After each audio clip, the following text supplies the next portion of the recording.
Okay, sounds good. All right, let me show you guys what we're doing. Tonight's Airbrush Down Dirty Tricks, we're going to be doing a Viking Skull.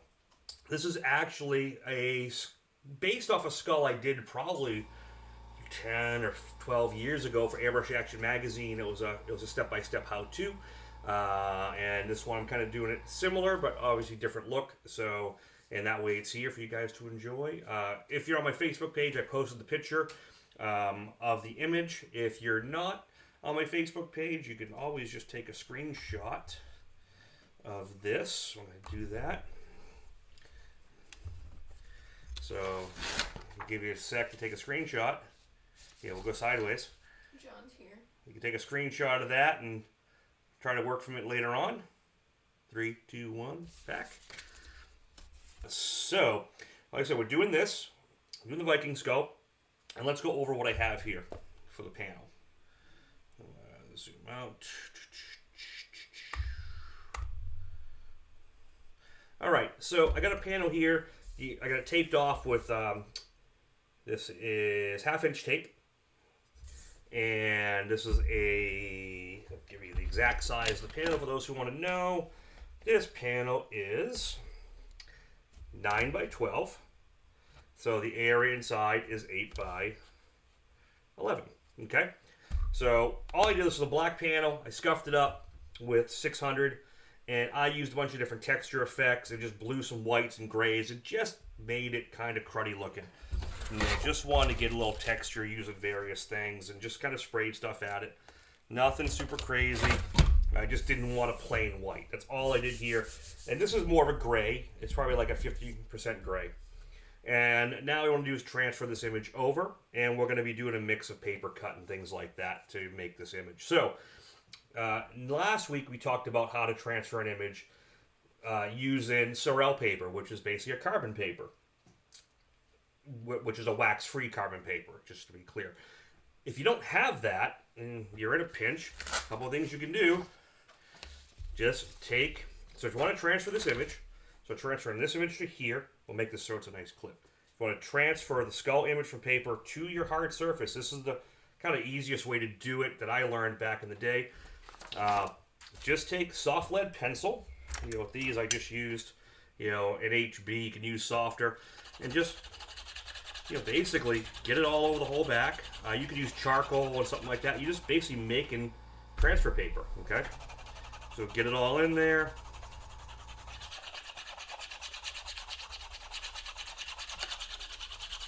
Okay, just get enough lead on there so it's soft. Okay, so this.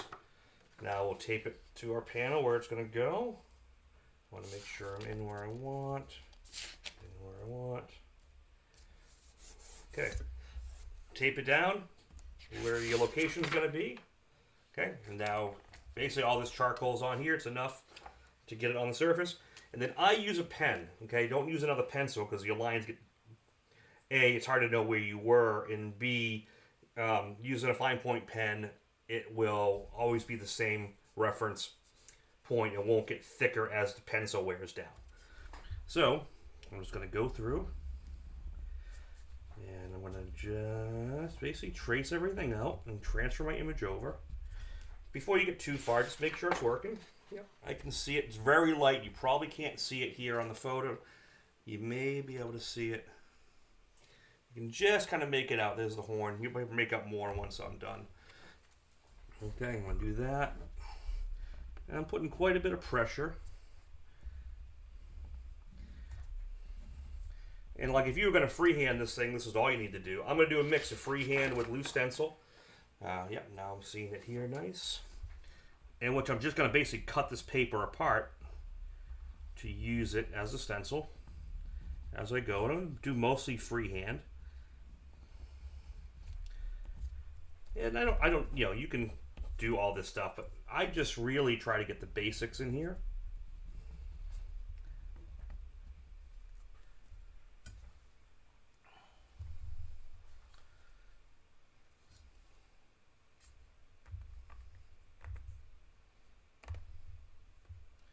Yeah, just get all the basics, the shapes. Hope everyone's doing well this evening. I can't quite see your comments when I'm doing this, so if anything's pertinent, Kaylee, if you could read that out, that'd be great. Just greetings. Cool. Kaylee is in the house tonight helping out as always.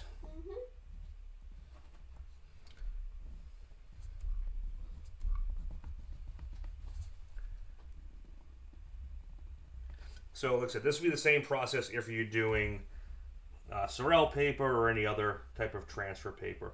If you're on a dark surface, you can actually just use regular chalk and chalk the back, and that will be good enough to transfer the image onto like a black or dark color surface.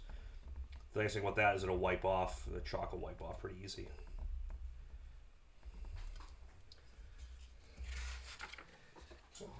Again, like I said, I can see it all here. If you can't see it, well, yeah, you should be able to start making it out. See? Just enough to make it out and transfer it. But it's not so much. Like the Sorel paper sometimes can be really, it can leave really dark lines. So this is kind of nice. Someone in the chat is named Jesus C. Hi, Jesus C. What was it? Jesus. I don't know. But it's funny that it's Jesus C. Like Jesus Christ. Yes. It's great. What airbrush are you using? So tonight I got a couple I'm going to be using. I'm going to be using my just standard Eclipse. I use those all the time. You know, the HP CS Eclipse. I have my Takumi blah blah blah. I have my Takumi Micron, the new SB Takumi. I'm going to be using that for most of my like detail work.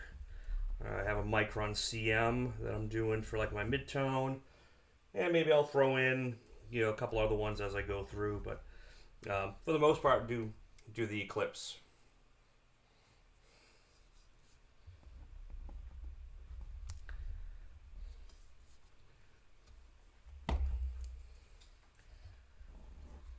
This is the kind of boring part. I usually do this off camera ahead of time, but I want to actually record it. You guys can see it really doesn't take too long to just transfer the image.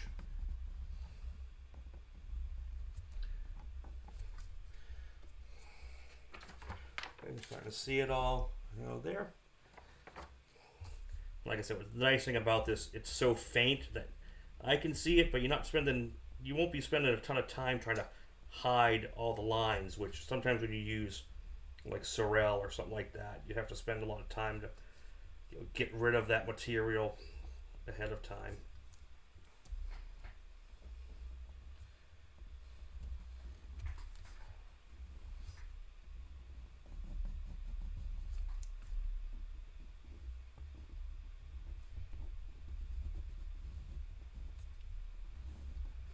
So that is basically how you transfer an image onto the surface. Like I said, you should be able to see it if you zoom in right here. Let me try to switch cameras and see. This camera's kind of a little blurry tonight. I couldn't really get it fully in, so I'm just going to go back to that. And now I'm going to make this kind of look like bones. And then I got a plotted set of initials here. We're going to do the year. The best brush for smallest detail depends. Like my all-around workhorse for detail brushes is my Iwata Eclipse and my CH. I probably use that most of the time for almost everything because you can get all the detail with it. The Iwata Micron, you can do finer detail a little bit more consistently, a little easier once you really understand how the brush works and all the little intricacies of using a Micron. I never recommend someone going out and buying a Micron right out of the gate. I think just learning how to use a good, you know, mid-level airbrush and all-around workhorse airbrush like the Eclipse is the way to learn, because you can get that to do pretty much 90% of everything. I've always said if you can't get fine lines with an Eclipse, you have no business trying to mess with a Micron at that point, because you're just going to be finickier. Plastic models. So I do a lot of modeling kits. I use Createx for all my model work, and I use it a lot of the motorcycle work as well. So most of my models are done in Createx colors.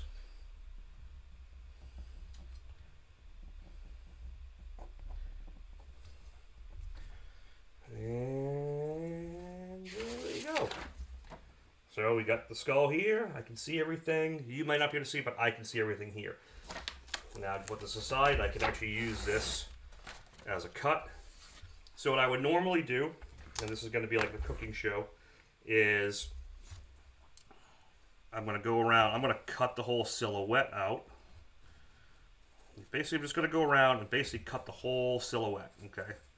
Did you see the question with the plastic models? Yes, what paint did I use on the plastic models? Yes. So yeah, that's what I said. I use the, all my model work, I do it with Krampus colors. So I'm just going to go around and do everything here. What did you use before that? So I was using, I'd use like Tamiya paint, or testers or things like that. And then they asked again, do you have to thin the Krampus paints prior to airbrushing? It depends. So you don't have to, if you use like an Iwata Eclipse, you know, which is, let me pull it out here. So like a regular Eclipse. This is a 0.35. You can also get with a 0.5. You can pretty much spray the paint straight out if you're at high enough pressure. I do reduce a little bit regardless, just for softening the fade, the blend. So, you know, yeah, 5%, 10% reducer, you can start there. If you're using the bigger ones like the TH or the TH2, these will go pretty much straight out of the gun, straight out of the bottle as well. But, you know, reduction, I always like to reduce just a little bit. And then I always strain my paint. I reduce and strain. It's something we've always done with automotive, so I do it with you know, Kratex as well, and it just really helps. Okay, so back to this. I'm going to go around, and I'll just do the whole thing kind of real time. And basically, I just cut the whole silhouette out, okay? And then you end up with this guy. Ta-da! So I cut the silhouette, and the only other detail I cut was I cut the opening for the teeth. I haven't done anything with the eye sockets or in here. I just cut this out and this out. And now the nice thing is, because I traced off the same image, this paper cut lines perfectly up with my pencil tracing that I did. Everything lines up because it's from the same reference image, okay? So I was just going to get it into position. And what you can do, the nice thing about this, I'm using the Visionaire easel here. And my metal panel is thin enough where the magnetics will still go through and hold everything down. If you didn't have that ability, you could just take little pieces of tape like this, just roll them up and ball them, and then put them on the back side of the piece like that. I might do that as well. And just that'll hold it in position. But if you have magnets, you can go from there. Have you done murals on cars or so? Can you use Wicked or Kratex? Yep, I do a lot of murals on cars and motorcycles. Actually, the Heaven and Hell bike that I just put a picture of on a few months ago, that was just in, I think, Street Bike magazine. That was all done Kratex from tip to tail, mix of their Wicked and illustration colors and candies and things like that. If I'm not using Kratex, I'm using House of Color. I use the two, depending on the job and who I'm working with on it. So I did that. Notice I didn't cut out the necklace chain, but I did cut out the bird himself. And that little guy will, we'll put him on with some tape. Because what I'm going to do is I'm going to drop shadow this guy on there. So I'm just going to use the stencils to register and drop shadow everything in. Okay? So that's one way to do it. So, okay. So, colors I have. Colors I'm using tonight. Let's talk about the colors.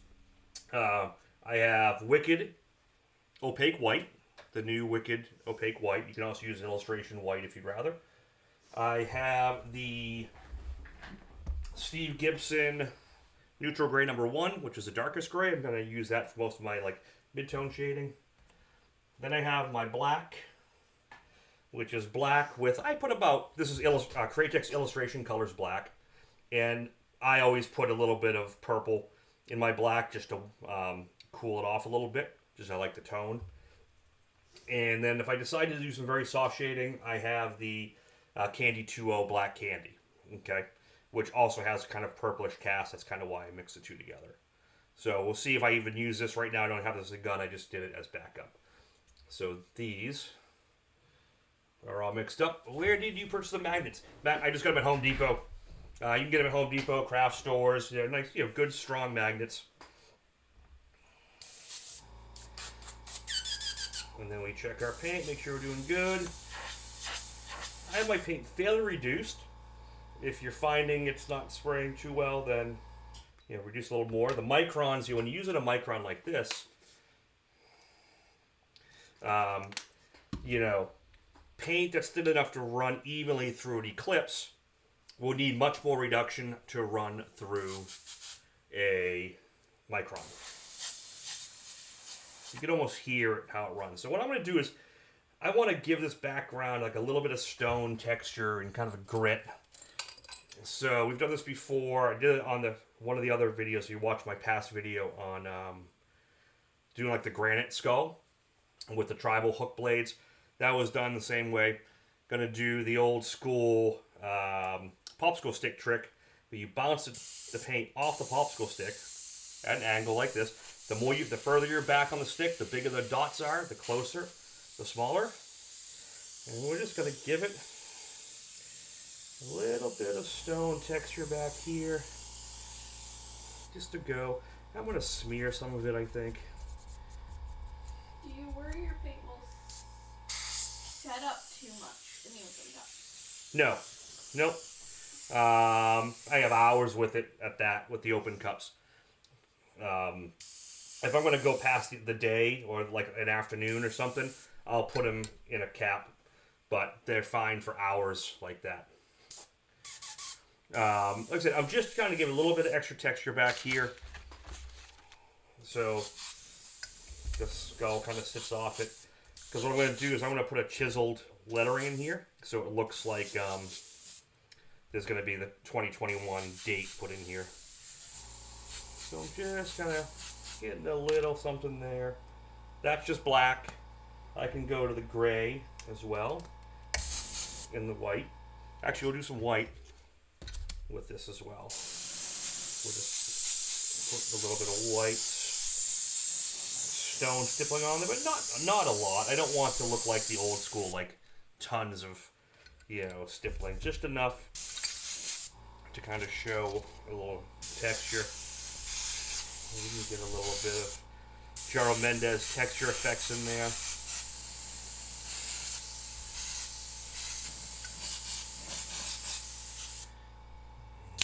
All right. Cool. Just enough. And now, let's actually do, I think I have gray. Yeah, I have the gray, the Steve Gibson gray, the neutral one, in my micron here. So I'm just going to tone around the whole guy a little bit, just so I know it's going to stand off. Steven asked if you can do pinstriping on the panel. One could do pinstriping on the panel. I'm not going to be doing pinstriping on this panel, but you could. Maybe I'll put a pinstripe border around it, but I'm going to do like a chiseled lettering around here. So the first thing I'm going to do is I'm going to get delineation or separation of the whole shape in silhouette and kind of give it like a drop shadow feel. Okay, so this basically light source is coming down, it's causing a shadow off the shape of this helmet.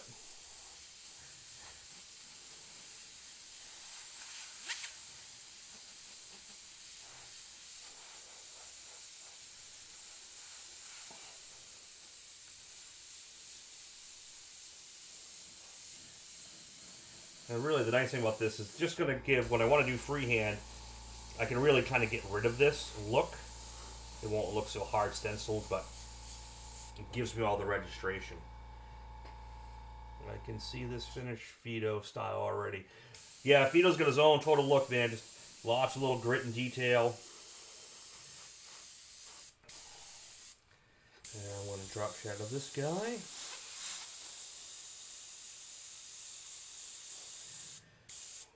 And then let's see here where I want the necklace. I'm just going to freestyle the necklace and the hair and stuff.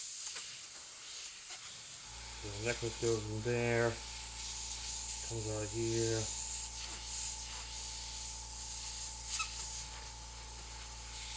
See, I'm just kind of sketching that in. And we'll do bones, and I'll get into all that stuff later. But I just like to keep it simple at the beginning, and we'll build it as we go, okay? So the other thing I did here on this guy, so you see I just registered him in. He's not quite registered enough there. Let's go back here.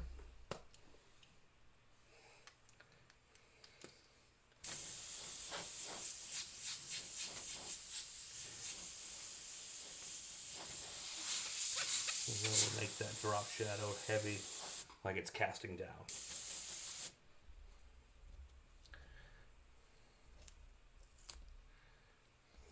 See, we got this guy just shadowed there.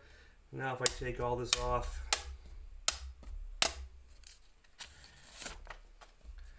so you have all the basic registration there. So if you just want to freehand from here. What flavor? I don't know. That must be to someone else. I'm not pinstriping. I'm an ice cream coma. Oh. Let's see. Let's get a guess. What would Michelle use for ice cream? Mr. Monig over on Facebook. How you doing, buddy? Just so you pop in. I've been monitoring Facebook messages. Kayla, if you could kind of keep an eye on any Facebook chats so I don't miss those as well.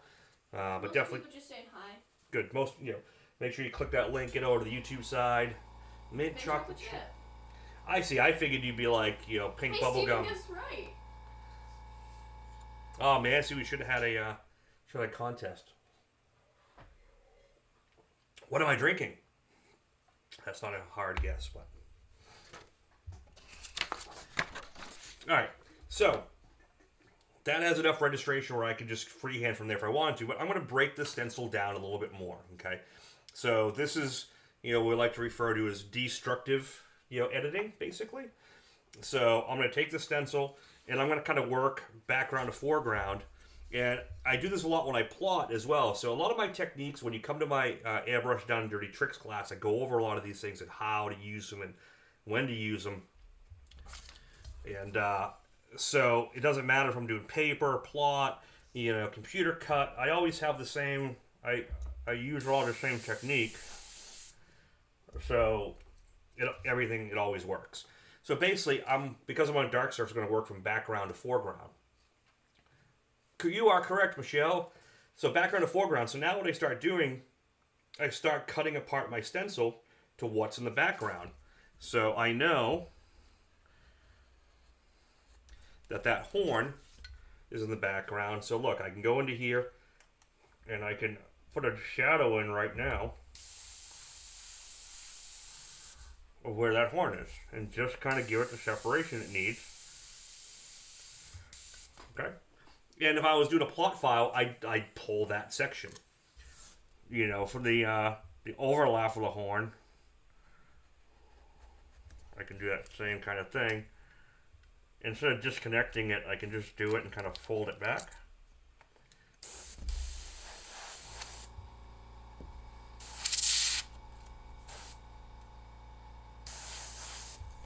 See, but I'm not spraying a lot, man. I'm just putting enough there to register. Think of this as a sketch stage, okay?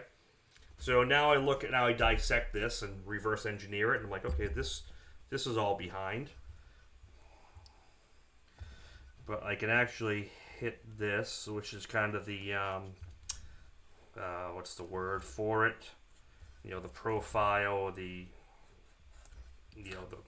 outer edge of the metal right here. Kind of the beveled edge. So I can just register where that is lightly. So it's super light, it's just there. Instead I'm going to freehand most of it or go back in and highlight edges. Freehand, but it's enough to create registration. The other way you could... Sorry, I'm talking about the airbrush in my mouth. The other way you could do this, if you just transfer taped this, drew it on the panel, you could cut each section out. But I like to do it this way because I don't cut the surface. which is nice when you're working on Lumalore panels. It's nice when you're working on cars to not cut through the base coat if you don't have to.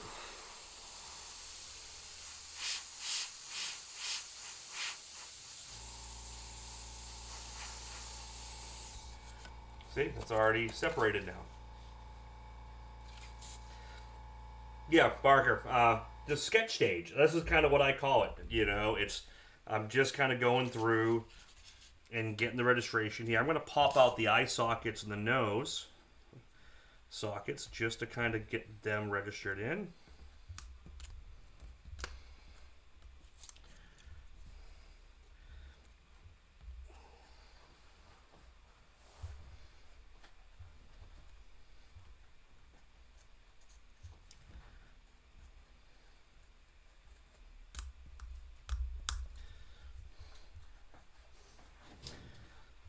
I've talked about this in all my, Pack of Skulls videos. If you watch those back, I kind of use the same technique I'm using here. Whenever you're using a stencil, there's no need to blow in a ton of paint. Okay, notice here there's barely any. It's just misted, so I can build as I go. You should be doing this, 3 to 4, maybe 5 passes to get to, like, say if you're using black, to get to 100% black. It might take 5 passes. The easel. This is a Visionaire system. Kaylee could put up the image. You can go to visionaire.com. Coast Airbrush sells them all. And it's also my company called Flake King. So Visionaire. So if you do Visionaire. I don't know if it's .com or .uk, I forget, but you can look them up. That's where I got this easel from, this whole system.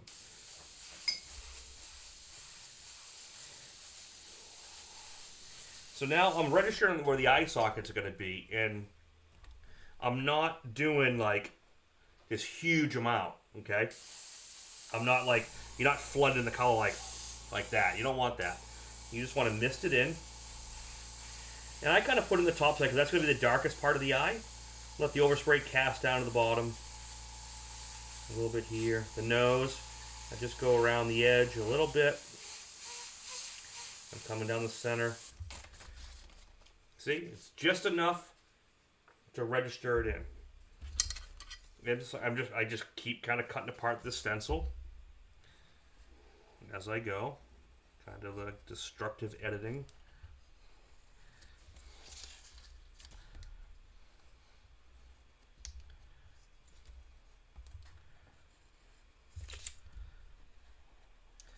This process I've been using for years. I do a lot of motorcycles and custom cars. So I don't want to be cutting on the surface of someone's car or bike if I don't have to. So paper cut technique has been one of the best techniques I learned. I used to do it all cutting it on the car. And that's how I used to do it. So I started seeing more and more of this technique get used by Rhino and Corey St. Clair and other artists. Drew Blair does a version of it a little bit, and it's just an old school way of doing things as well, like old school illustration. You would basically cut for sket and things like that. But you see how fast this comes together and already gets that registration of everything's already there. And I haven't put any knife to paper. You want that down now? Yeah. And everything's already kind of starting to show up. I got all my base registration there. Do you use a particular type of paper or regular copy paper? The regular copy paper. I usually like to get a thicker grade paper. Like, sometimes I'll get like business cardstock, so it's a little heavier, so it can take a little bit more paint and not get as wet. I tend to do that quite a bit. But it doesn't have to be anything specific or super crazy.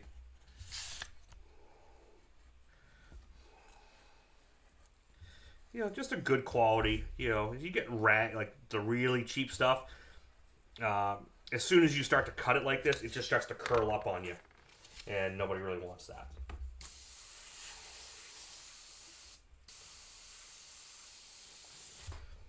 Now this is something, like I said, what I'm cutting here and how I cut, if I was to be doing this a lot of times, if I wanted to do this image multiple times or flip it or put it on a hard curved surface, if this was on a curved surface like a bike or car, I would have designed this as a plot file. I'd go into my Adobe Illustrator and I'd basically start to trace out everywhere you've already seen me cut is where I'd put a cut line for Illustrator.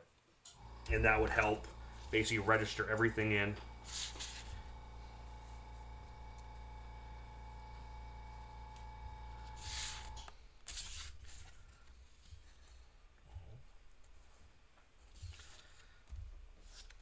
So I forgot.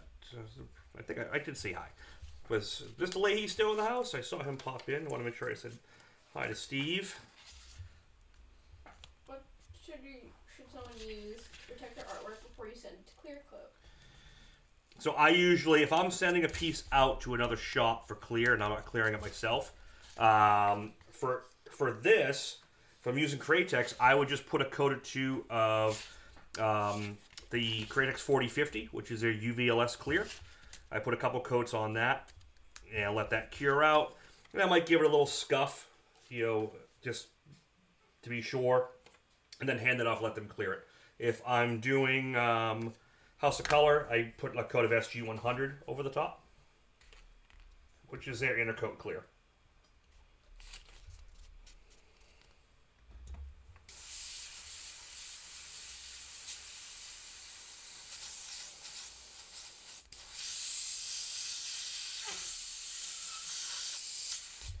Yeah, that's if you're going to send it out to someone else to clear it.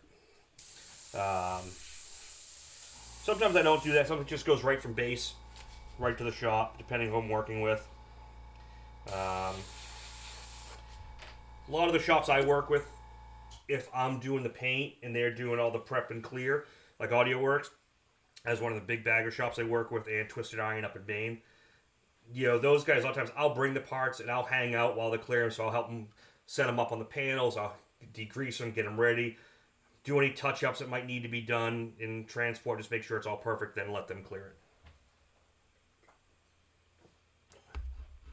So see, I'm working from what's background to foreground. Still haven't really done any freehand work.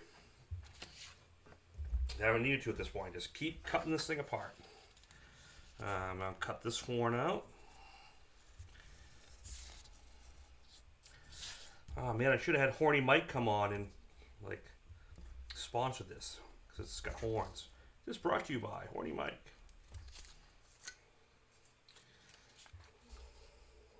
You.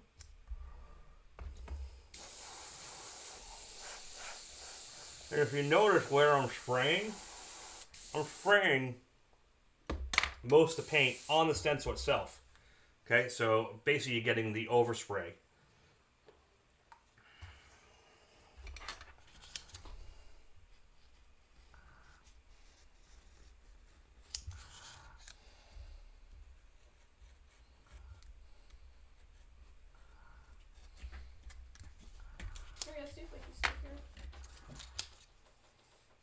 Don't fall for the adulting thing. Hi, Steve.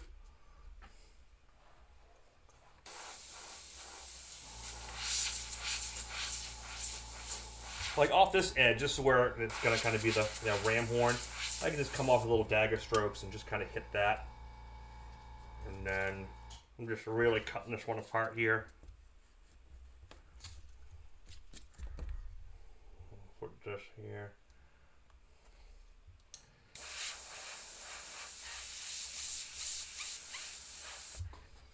So, now I have the basis where the horn is, and everything's just coming together. Steve, adults, don't let them kid you.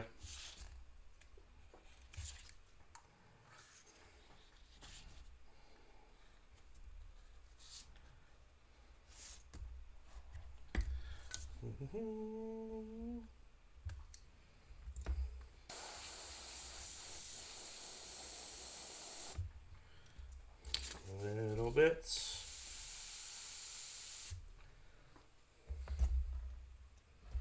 Where are you located? Me, I am in Merrimack, Massachusetts, which is about 30 minutes north of Boston, Massachusetts. Right on the New Hampshire border. That's where I am at. There we go.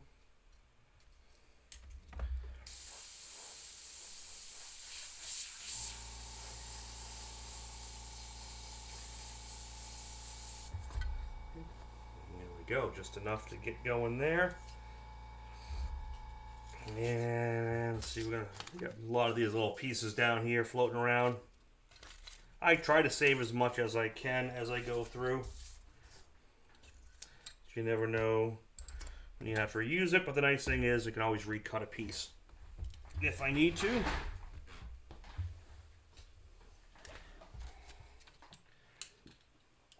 Let's see what else we got.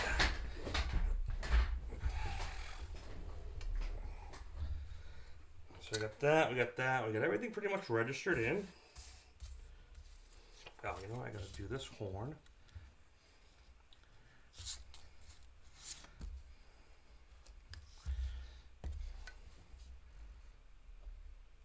You know, you don't need to do all these little pieces if you're gonna freehand a lot of it. You know, but for guys who you're just kind of starting out and you're freehanding really isn't there, this is a nice way to get started, to get all that base registration in. Kind of get your shading figured out and all that fun stuff. Just makes life a lot easier.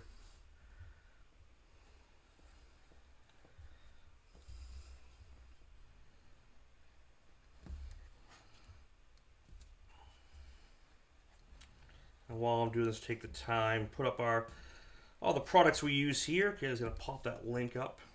Number 3? Yes, number 3. So this is pretty much my staples. This is what I use. I water airbrushes, Krampus colors, FBS tapes and masks, which I got a mask here, which is their FBS blue mask. Lumalure when I do the light up paint, and obviously fisheye filter. Fisheye filter with the new nanos here. This keeps everything dry and free of contaminants, moisture, anything like that.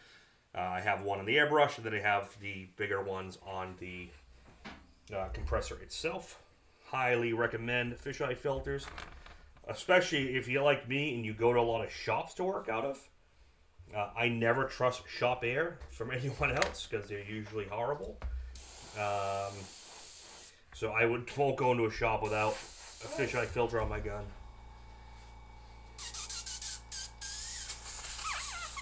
I can't spell. And we got the little gem in there. And good. I think we're pretty good here. All right. So that's kind of it for the masking stage. Now you can obviously go in, and if you want to do highlighting, you do the reverse. Like, so for that gem, which is going to be predominantly white, I have white in my Eclipse here, which is the opaque white. So I can go in, and now I can use that hole. Gary already started bidding. Gary started bidding. 150. Thank you, sir. Gary's going to have a whole bunch of stuff I got to ship to him if he gets this one. He's going to have a Merry Christmas, which I really appreciate. Oh, the new logo. Yeah, I wanted to put that up tonight, but I didn't have time to get a good copy of it. Do you want me to show the fisheye? Yeah, so this is the regular fisheye filter logo. Wait. Let's see here. That is image number 13. It said fisheye filter 2, so I got confused. Yeah, so this is the fisheye filter. So fisheye filter is this one here. That's the logo. The new logo that Gerald Mendes came out is awesome. I can't wait to put that up there. They use the larger fisheye filters. This go on the compressors and the spray guns, and you have little minnows here, which goes on the end of the airbrush. So we thank Ken for all the support over the years and bitchin' product. And dude, this stuff these things have saved more paint jobs than you know, especially when I've been on the road going to some of these shops. We were in a shop, me, Rhino, and Shorty, and Joelle, and Gary. We were in this booth up in upstate Michigan doing a train, and there was so much moisture in their lines that if we didn't have these on, we would ruin the paint job, because what happened is, as soon as we sprayed, the fisheye filter filled up with water, and nothing got by the fisheye filter, but the fisheye filter shut off. Means it wouldn't let any more air through. Saved our butts a lot. See, KD, people over here charging $5K plus for trunks? You mean murals, or are you talking about trucks? Curious. All right, so that's fisheye filter. Thank you for that. All right, so now, because this is a gray tone, I've already got my black. I'm going to go through and kind of hit all my bright spots where, like, all my highlights would normally hit, and the teeth and things like that. So this is pure white. So, like, I always like to start with the skull itself. So, you know, when you look at a skull, here's a good one here, because this is a chrome skull. So when you look at, see right here? See that bright? You got bright on the nose, bright on the forehead, bright on the tops of the teeth, right on that eyebrow ridge, like your eye socket ridge. I hit all that stuff first. Yeah, 5Ks for a mural, that's not bad. That's, you know, depending on the size of it, I won't do one for less than that if it's, you know, a huge wall. Especially with what paint's costing now. I know I ordered a bunch of paint today from Coast, and you know, from a few months ago, you know, the increases had to go up just because everything's gone up. All right, so let's see here. All right, so see what I'm doing here. Let's see, Javier. I keep hearing that Wacom is better than Apple. What do you think is better? So Wacom is better than Apple. I love Wacom. So you got to remember, Wacom, for those who are asking, they're talking about Wacom, which is a digital tablet you draw directly on the screen. When I did this concept, I did it on my Wacom versus my iPad. When you're doing stuff like that, there's very negligible difference. The iPad works just great. I love the way the new iPad works. I use it a lot. But the Wacom is about 500 times more accurate and sensitive than the iPad. So whereas an iPad reads like 1900 or you know levels of pressure as you push down the digital pen, the Wacom's like 9,000, and the Wacom pens actually read tilt, barrel rotation, pressure, and everything to go with it. And they're on bigger screens, but most of them are not a standalone. So a Wacom Cintiq is a large screen that goes to your whatever computer, PC or Mac, and nothing touches it. Wacom pretty much perfected the technology, and everyone kind of rides their coattails and does their version of what they did. And they have a lot of proprietary stuff no one else does. But for portability on the road and sitting in your living room, sketching, drawing, the iPad is a no-brainer. It's awesome. It works killer. You know, you're nuancing at this point. The Wacom is just, so what the iPad can do is awesome, and then Wacom just keeps going up from there. It's kind of like just you can go from an Eclipse to a Micron. They got to do this most of the same thing, but when you really need to get above it, then Wacom's the way to go. Hey, Mr. Mendez. Gerald in the house. All right, so let's go back to what I was doing. I got my base registration here. Now I'm going to go in and hit all my like highlight ridges where things would basically catch the most light. And I'm just going to kind of register that in. You know, eyebrows, you know, here. Maybe a little bit inside the lower eye socket, because I'm going to tone that out. But I'm not going down here.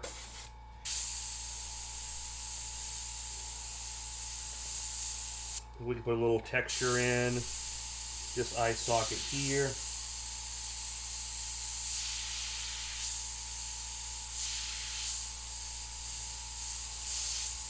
The nose coming down the center, up the septum here like that, below the nose. And see, I'm just keeping it really loose at this point. You know, like I said, the initial was a sketch. Now I'm going to do the loose highlighting. I'm going to slowly bring this thing up, and then we're going to carve all the detail in. And that way you're not really worried about the fine details to the very end. And this is a great place to, like, you want to put a little bone texture in. I'll use, this is from Texture Effects 3 from Gerald. And I'll put a little bit of that in right now. It's kind of hard to see. Let me see if we can zoom in a little bit here. I'm going to change this camera angle. So it's a little blurry. Well, I got you here. Let's see if I can just get this a little better here. And we'll come over with it.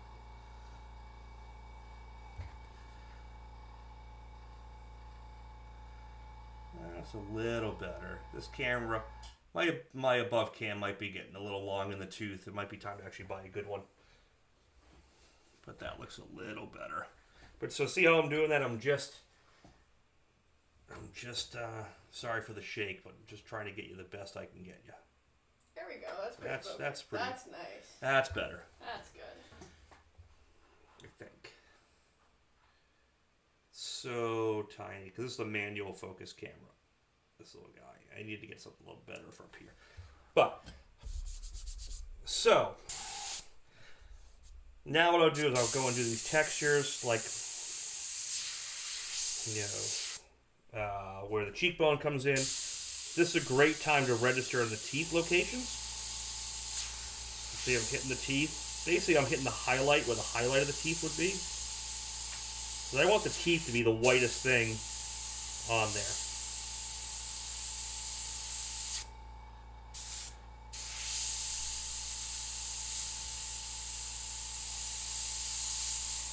And I can kind of come up off the teeth and kind of where the sockets are going to be. Little details. Just little things like that.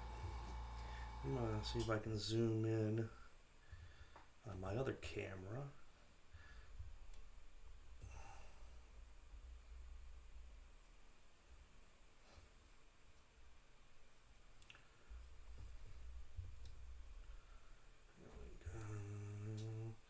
Cool. Alright, so just that. Now I'm going to come down these lower teeth and really just hit the highlights. Is Ken in here? Where's Ken?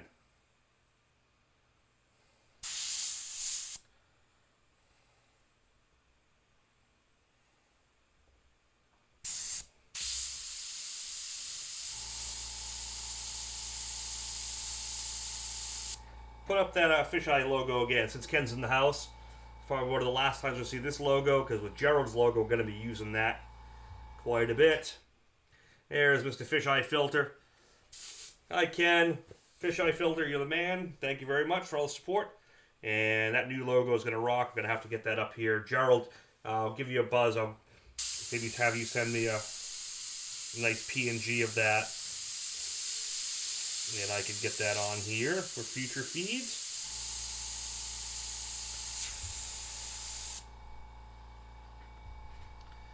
I'm going to zoom that a little bit more in. Let's see if I can tilt this over a little bit. There we go. Yeah, you can see both. We'll get the chin, the highlights there. You know, just like to get all these mid-tones in, and then when I start detailing, man, I can just go to town. This guy, the beak. That's a little off camera, so I'll kind of come back up on that. But I love working from this like medium gray base, register in all the dark shading, just to get everything in, then bring up the highlights, and then I can start knocking things back. I try not to do the highlights at the very end, because they get too stark. I try to integrate them in first.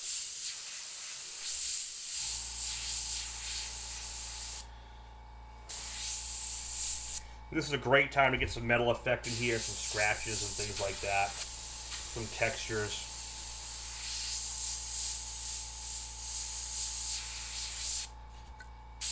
The chainmail kind of hooks here, kind of holding the helmet to the side pieces. I'm sure there's a technical term for that. I don't know it. Kind of highlight this edge of the helmet.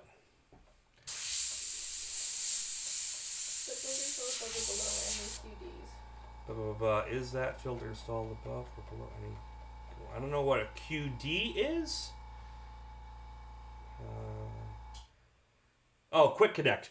So you can do it either one. I have it below my Quick Connect, so that way it just stays here the whole time, and then pop it right on. That's how I have mine here.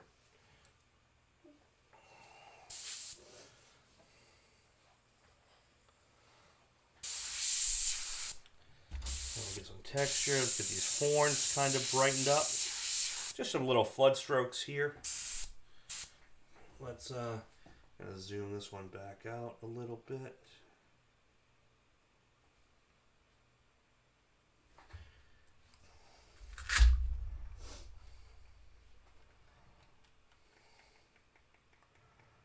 Let me know when to take the... You can take the fish eye down. Ken doesn't need to see it anymore. You could actually, you know what? Put the reference image file up on, which was the number 17, so people can see that through the process. So that is what we started with. That's the reference image right here, and we started cutting that apart. I'm going to get these horns. So I'm just doing basic flood strokes here.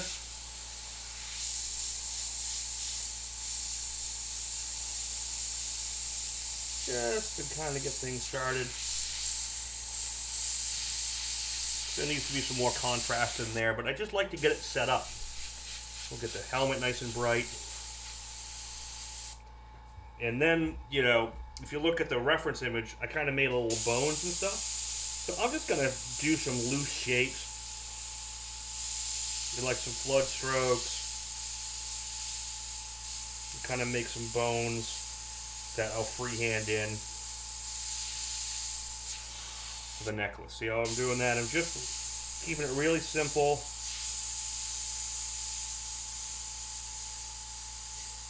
Basically, you got a little bird skull down here, and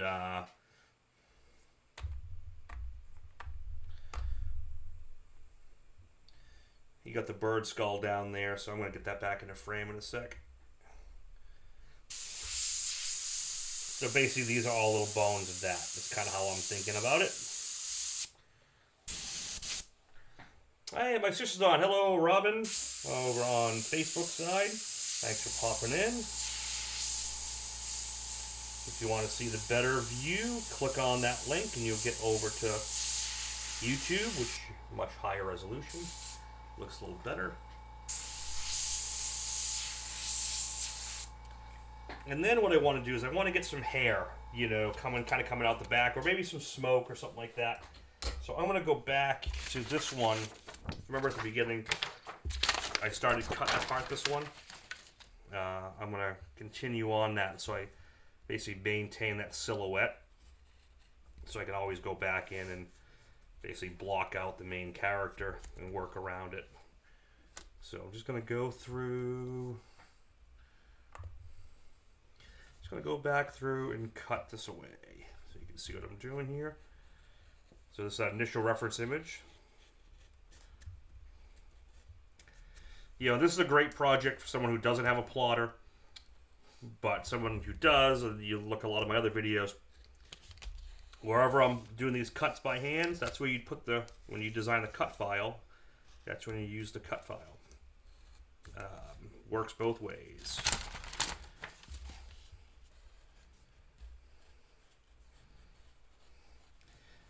And this reference image is up on my Facebook page. I put it up there if anyone wants to follow along this. Feel free to click and download that and use it. Like I said, tips are accepted in the super chats. Those are nice to have for, you know, spending some time doing this project for you all. I'm going to cut the mouth out while I'm here as well.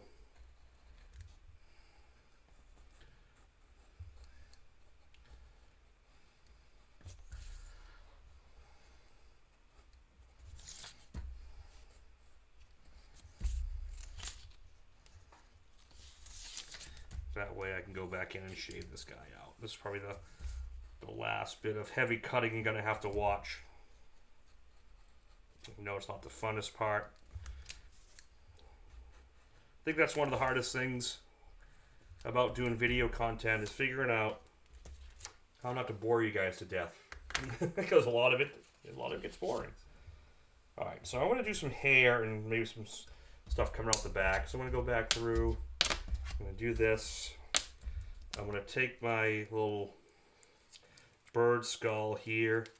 And I already cut the eyes. commission about that size? It depends. You know what? It really depends on the artwork theme itself, like detail. Most of my commissions start at a minimum of 800. If it's a really simple and small, I might start at 5. But that's kind of the minimum. And then they kind of go up from there from difficulty. Sometimes smaller is actually harder, more tougher to get the detail in. I like working in the, I love working like 12 by 18 size. The reason I'm doing half the size is it's really hard a 2-hour live feed to get all the detail done on a big piece on a 2-hour feed. So doing this size, I could get a lot more detail in.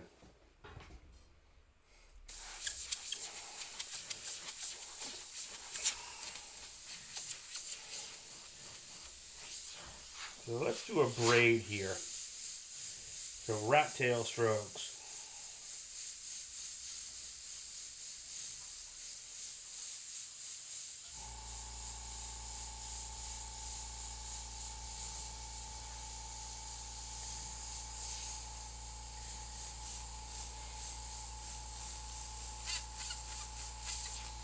Basically get that nice little Viking kind of thread coming down here. We'll do another one here.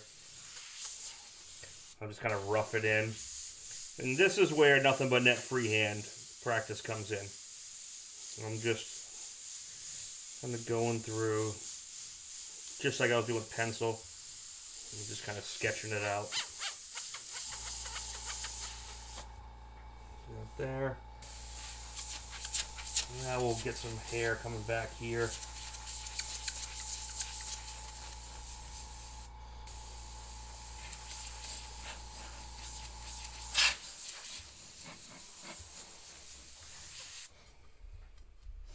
Let me do something here.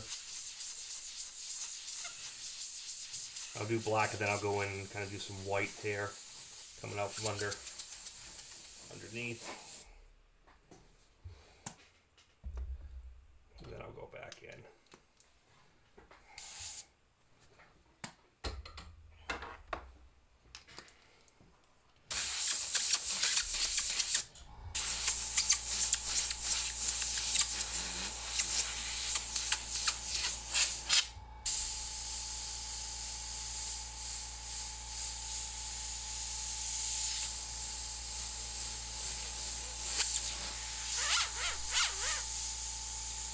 Probably go and do some brush work in here as well.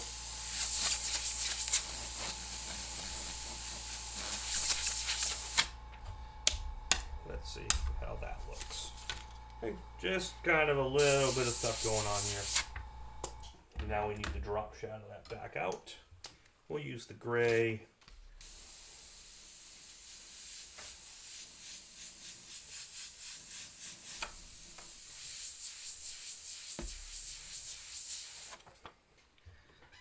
Just kind of get that going. All right.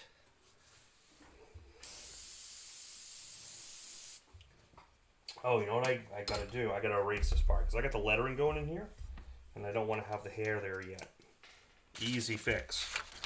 Take the white, get the texture going back in.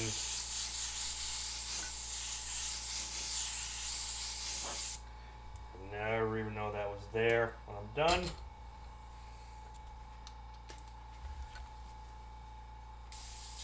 And I'll probably put the hair back in later.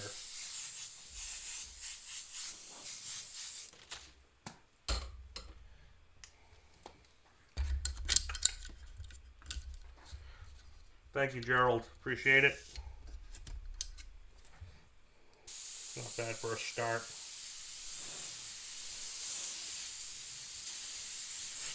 We'll do the lettering. I'm going to do the year. What I did is I made a stencil of MMXXI for 2021 in like a Viking rune, and I'm going to make it look chiseled in at the end. We'll show you that. Oh, which rune are you doing? Are you doing a specific rune? Like a Norse style font. Oh, style. I thought you said an actual rune. No, I didn't do an actual rune. I thought about doing it, but then I knew someone would correct me on it, and that's not proper. Well, I went to the other runes that forgot Frey. It's like doing Japanese kanji. You do it a little bit too wrong, and you don't know what you're actually saying. Frey's just like a weird F, but like the tips are like tilted downwards a bit. This is the other time if you want to start doing like brush effect to get something in that doesn't look, fully airbrushed. It has a little bit of brush texture. This is a great time to do it, like midway through. Like I'm gonna hit the horns. This is gonna give it some nice texture. This is something you don't see me do often. This is just like a cheap Hobby Lobby brush, but I'm just going through and kind of hitting the brightest brights, and it's gonna give this horn a little gritty texture to it. And you can do some thin pieces.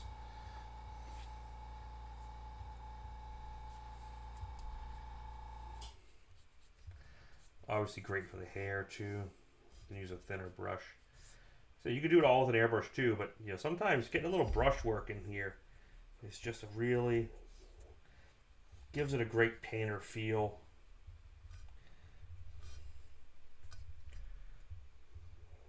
I learned that by watching a lot of Rod Fuchs. Rod's work does a lot of brush work, and it just really gives it a different feel when you have that in there. And like I said, it's nice to get it in kind of midway through, and the airbrush on top of it gives it a nice look, especially when you're trying to get like grit.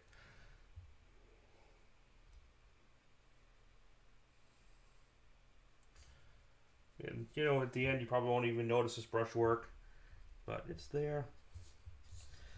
Great for teeth. Well, I mean, so Barker said kanji can be a nightmare, and it's like, it's even hard for like people who live in Japan. People who live in Japan have trouble writing kanji because it's so complicated. Yep, and that's why they mainly write in hiragana, not kanji, because kanji is very complex. Yep.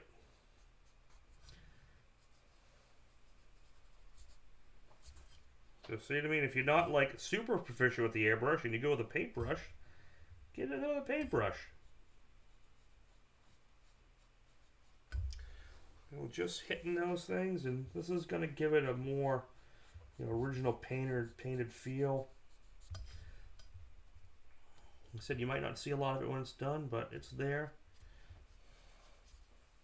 It just gives it a cool look. Like if you look behind me here, so the big, I take that out. Okay.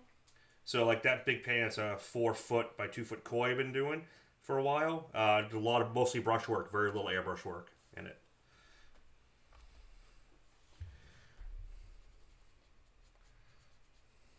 Yeah, Adam definitely adds character. And anyone who says, well, if it's an airbrush paint, it's going to be an all airbrush. If it's brush paint, it's going to be all bullshit. Most of the guys I know, and I know a lot of fine art illustrators that would never say they use an airbrush because they're mainly oil paint brush painters. They use them for certain effects. They don't they would never call themselves an airbrush artist or what they they're proficient at it, but they use it for what it's good for. Do you make your own stencils?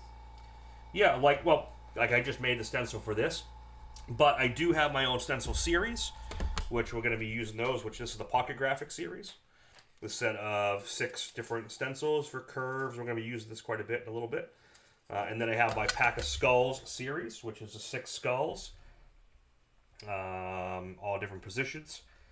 Most close to anatomically correct with a little bit of a little flair to them. And those are available from anywhere that does Iwata. I got 3 videos up. Well, more than that, but I got 3 of individual skull videos on how you use those stencils. And I got some more groupings and things like that you can look at throughout the channel. And let's get on this eagle a little bit here. Not eagle, I just saw the word eagle, but this little mini bird skull here.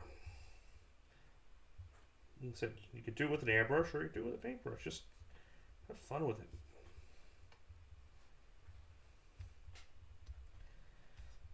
bones you could do. Happy little bones.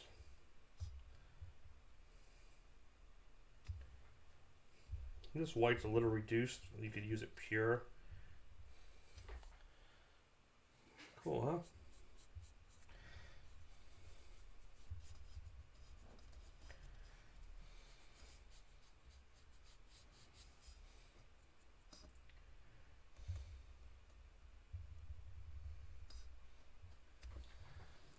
Very cool. That's it. We're done. Bye. Yeah. So first hour, this is probably over the midpoint right now. I can just go through now and start doing all the little goody shading, all the details, which is what I'm going to do. So I got my airbrush all mixed up, and this is where you pretty much got nothing but net, freehand time, and do all the little details. So we're going to start here in the eye and kind of see. Now all the baseline work is done. Now I can start going through and start carving this eye. Start shading it from the top down, make that socket come out. I'm not gonna blah blah blah. I'm gonna reduce this paint quite a bit more.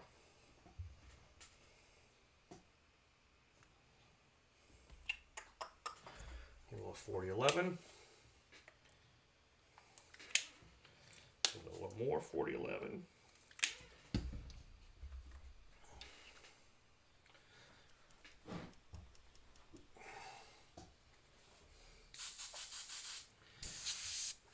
See anyone over on Facebook's side? I don't know how the video looks over there, but it should look all right. That's why I got the single cam, but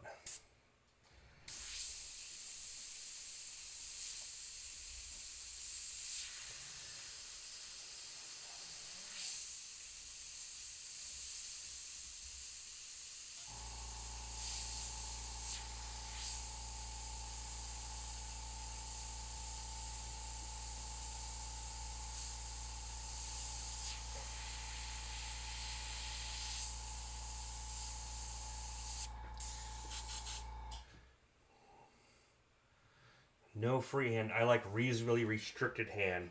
There you go, Steve. I like that theory.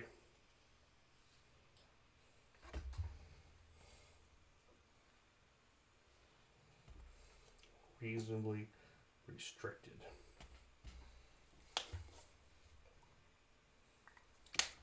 Got this all reduced. Let's see here. Are there any classes near Ohio?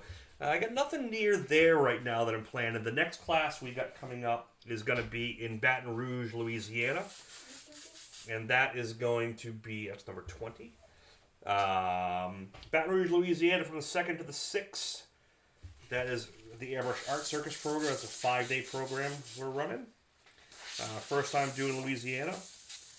So it's a nice, middle of the country one. We usually do California. That was the last one.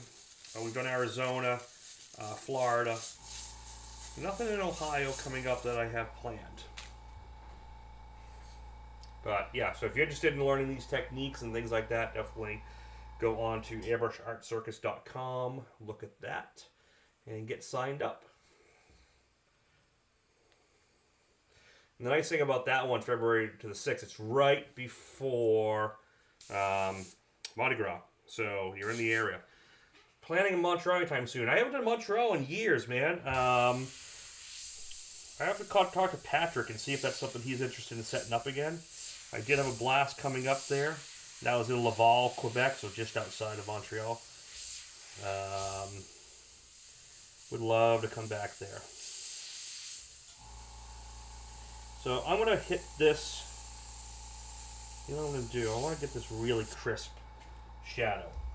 So this is a great time, whereas like I said, I want a really crisp shadow here. And I'm going to cut this one apart again. That's why you print multiple out.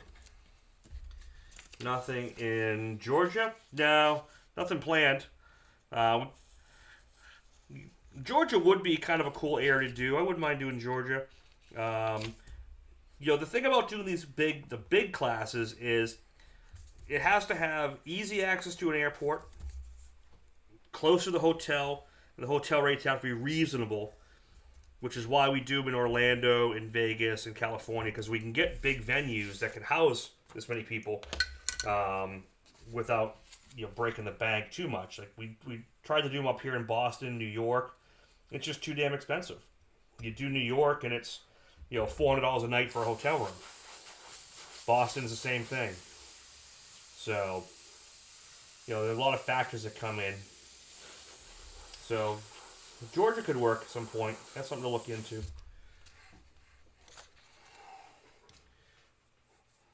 Oh, you are in Laval. Did you come to the class I did years ago there? If you did, I'm sorry, horrible names, so I forget who came to what. But.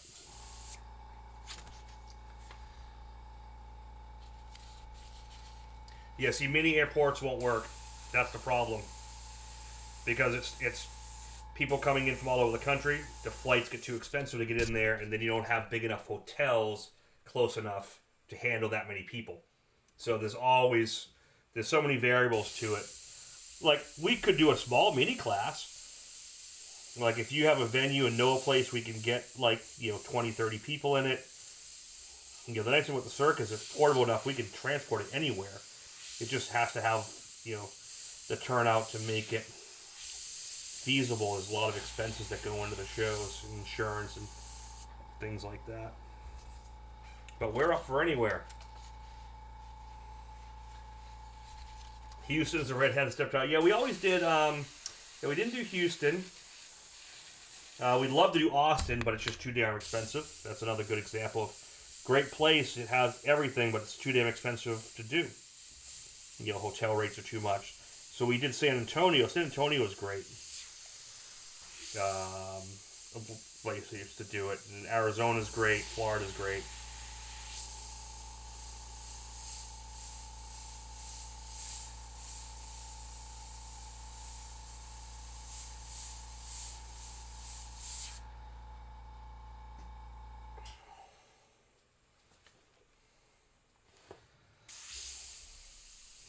Now, Laval, Quebec, man, I'd like to get back up there. I'll have to call Patrick. Patrick Briand, he's a helmet painter up in that area, right in Laval. His dad owns a body shop there, and we did it in his shop. Great place to house a class. I'd love to come back up there and do another class. Kelly, you can remove that.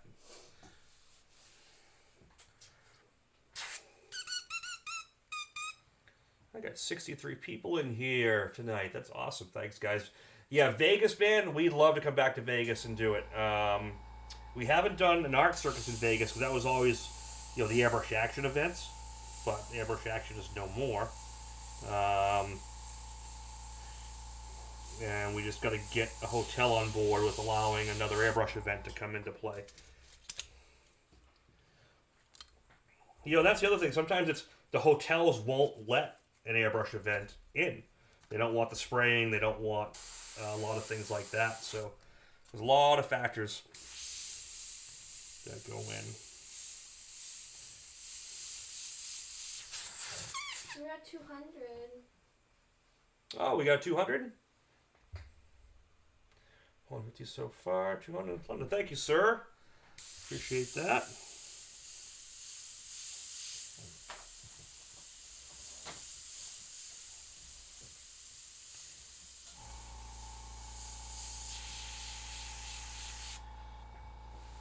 As far as none of my Viking Norse friends are up here.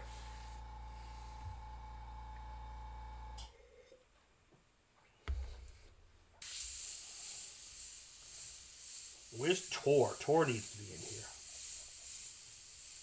Wonder what time it is over there. He's in Norway.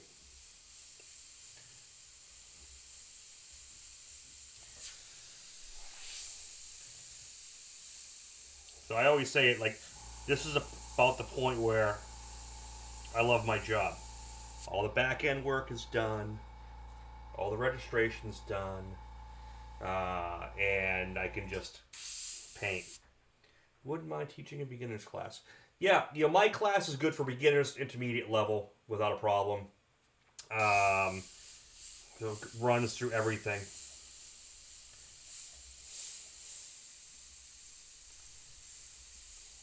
Yeah, just stick around here on YouTube. I got a lot of videos coming out. Some beginners. Airbrush Asylum in Australia has awesome videos he's working on, programs he's working on. So definitely, if you haven't subscribed to him, subscribe to Airbrush Asylum as well. That's Carson.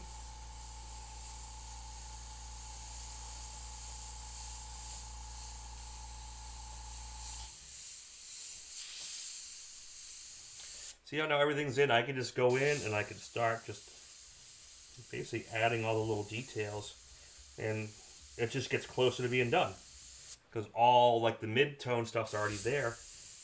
So anything you do just adds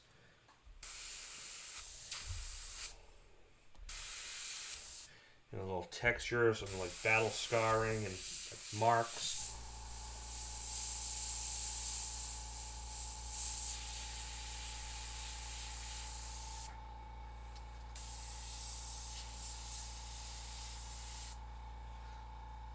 Let's see. He does amazing scroll work. Oh yeah, Steve. Yeah, his work's amazing. Oh yeah, he has classes. He does classes at his studio. Yeah, that's right. I can never reply. I'm not gonna try to butcher his last name, so I'm not even gonna try. Not even gonna do it. Can't make me do it.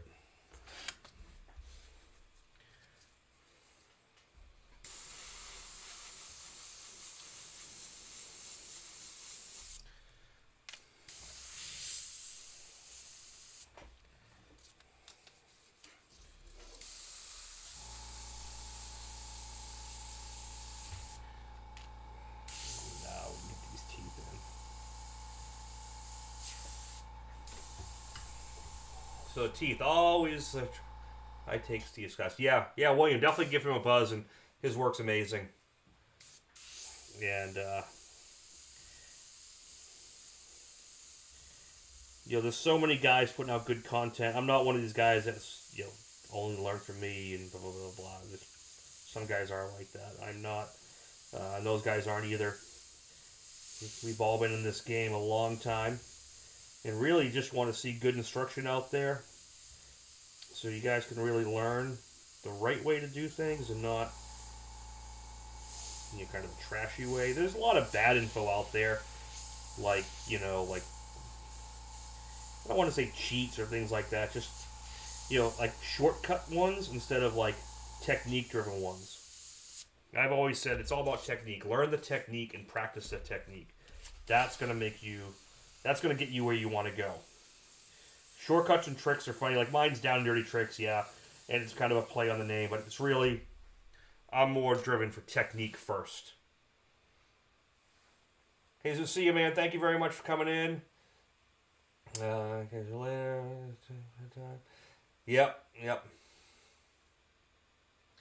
Yeah, lots of good content. There is. What airbrush are you using, and what is the tip size? So right now, Thomas, this is the new Iwata Micron Takumi. This is a 0.18 nozzle. This is pretty much the Lamborghini, Ferrari, top of the line brush you can use right now.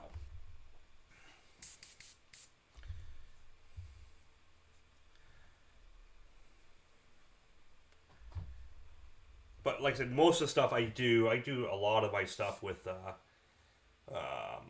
just an Iwata Eclipse. Nothing crazy, nothing fancy. Just an Eclipse. Is probably 80-90% of my workload is done with that brush.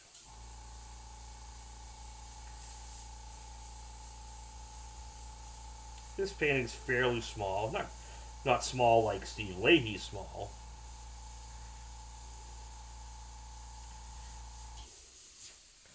But you could do this with an Eclipse. Just get it dialed in right. Yeah, they're nice. It's a great brush. Very responsive. The new shorter barrel definitely helps the shorter distance here. those little movements you make definitely show.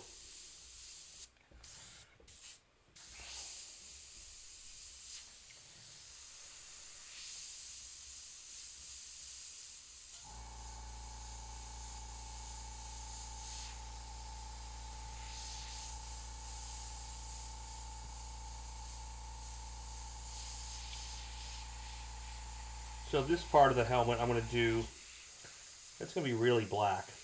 I'm just going to keep the edge lit. And it's going to help pump, that's going to help pop that skull out.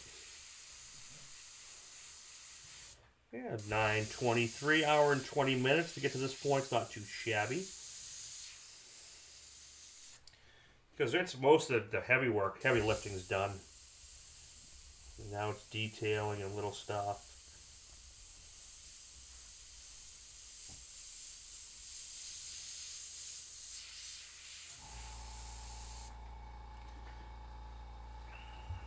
Switch cameras.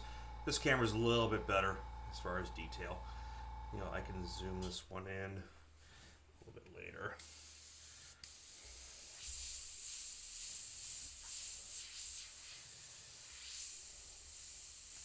You know, the beginning part of this video is pretty much the lesson. How to get your registration in, how to transfer your image, how to get a lot of that baseline structure in.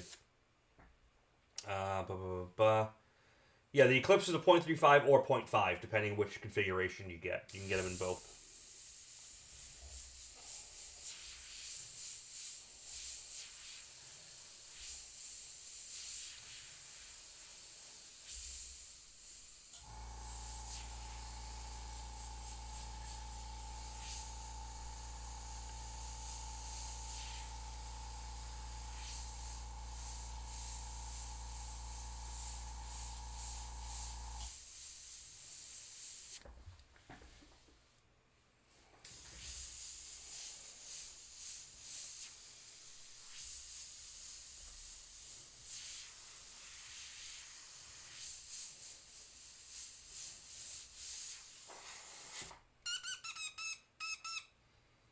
Yeah, the small cup is great. I have the bigger one on here just so I don't have to change mid.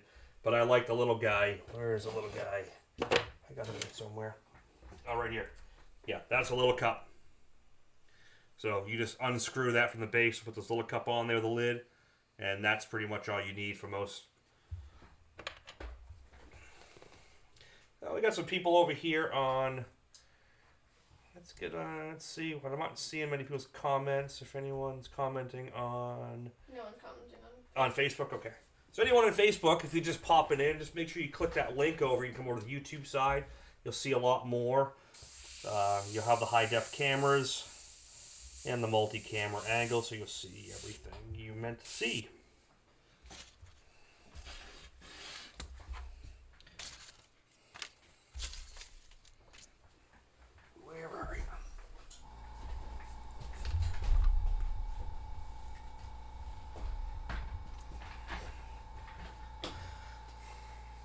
It actually is a Neo Cup. So it pretty much is a Neo Cup, just on the Takumi it has a lid. So you can get, it will swap in with the Takumi Cup. It just has a different setup. But it's basically like this. So, yep, it's this little guy here. They are interchangeable. Which is good because it makes it, you know, it'd be really stupid to have to buy like a specific cup just because it's a micron cup versus a Takumi. You know, the Neo, it's the same cup dynamic, same size, same threads. Just the Takumi ones, because the Neos are, they're kind of an off-brand of Iwata. They're made for Iwata. The Takumi ones are made in the Iwata factory itself. So there's a little difference, but they all fit the same. Nameless is here. What's going on, man? Yeah, you missed the first half. It's alright. It's good to have you. Get this helmet in here. You know, like I said, this is just fun. Now I can just put marks in the helmet and just make it look kind of cool. And do these little horns coming out.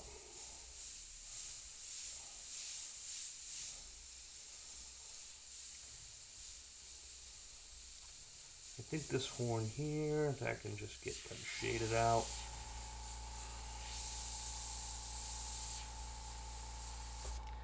And just keep slowly working it.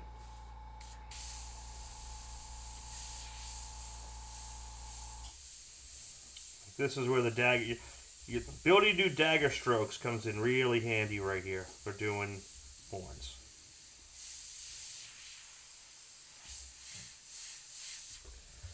I want to get this to about the midpoint, then I'll throw the lettering in, and then we'll just do all the little final details and send this puppy home. And see where it's going. Right now we got a bid up to 200. Kaylee? Yeah, 200. Still 200? Yep, and that's going to Canada. Canada. We'll call it Canada.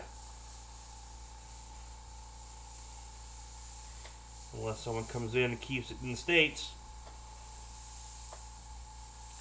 We'll see.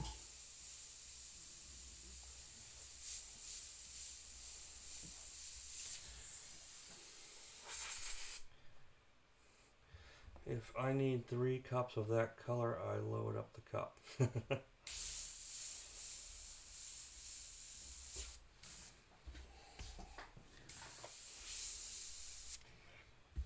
You know, get to areas like this. This is where my little pocket graphics come in. You know, I got to start shading some of these little little horns here. I don't want to have to keep cutting the stencil. That's all I need. You know, the teeth that come in, these little guys. Love these. These work great. For right up here, you can highlight the teeth and shade them.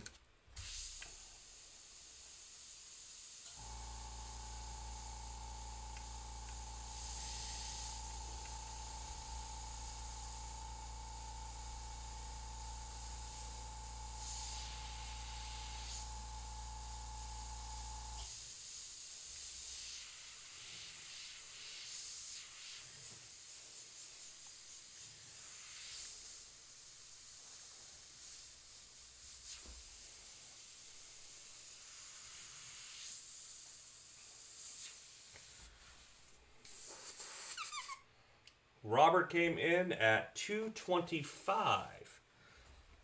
Robert Carlton, where are you out of, Robert? The airspace. My wife is blaming me, but I think it wasn't. Oh, so I'm soaking 3 airbrushes because someone neglected them. My wife is blaming me, but I think it was the mannequin. Oh, yeah. Dude, I neglect airbrushes like crazy. All the time. All the time. Like, I won't clean these tonight. I'll clean them... In 2 weeks. No, I'll probably clean... I only got a couple colors in here, so maybe I'll clean these tomorrow or the next day. You're not going to clean them tomorrow. I might clean them tomorrow. Might. Thanks, kid. Small might. It's nice to have such a trusting daughter. I've witnessed it myself. Oh no, I've let my brushes go 2 weeks. We all know that. Yes. It happened with the stream. Yeah, one of them I totally forgot the stream was coming up, and it was like 2 weeks. I still had the same paint in the gun. Still painting with the stream, though. Oh, Gary's in with 250. Thank you, Gary.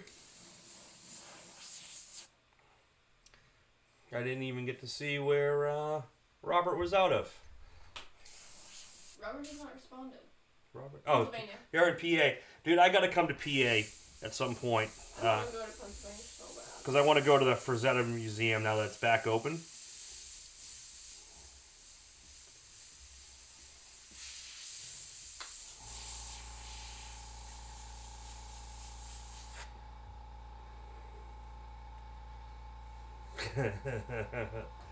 Someone knows me.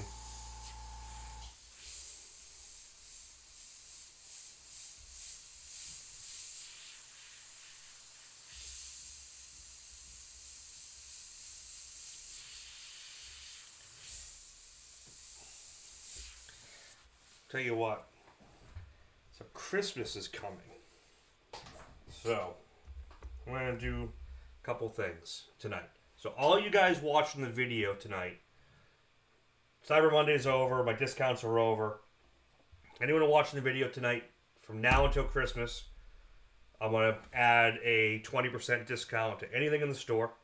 And that's going to be use code MERRY20, MERRY 20. That's anything on McKay Fine Art. So I'll put that up in a little bit, and I'll put a link in. So definitely, guys, go over there if you're interested in any downloads. And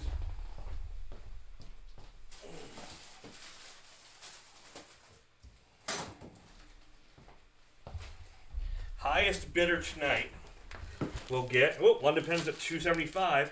So highest bidder tonight is going to get their choice. Okay, this is a Christmas gift from me to you, whoever the highest bidder is. Either one of 2 canvas prints of my work. These are signed limited editions. This is the Steam Nouveau print. These normally go for, I think I have them at $150 on the store. No clue. Okay, there's only going to be, I think, 100 of these, 200 of these, 150 of these. Or my Koi Transcendence piece. Okay, you get your choice. Whoever has the highest bid tonight gets the choice of either canvas print on top of this original painting. Alright, so if that intensifies you guys a little more, that sweetens the pot a little bit. And let's see, these are all limited edition. They're signed and numbered, and they come with a certificate of authenticity, things like that. These are also available at McKayFineArt.com as prints. Anyway, these are also be 20% off for anyone who wants them. But highest bidder tonight for this painting gets their choice of this as a little bonus. So let the bidding continue. The steampunk skull, yeah, that's one of my favorite pieces. The original is done on metal, on brushed aluminum with that golden thing. Gary's at 3. I hate that yours comes in before mine.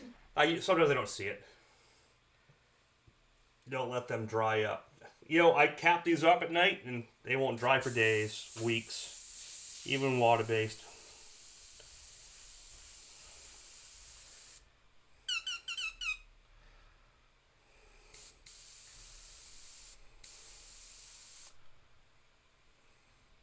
So solvents I leave for up to a month or so without a problem.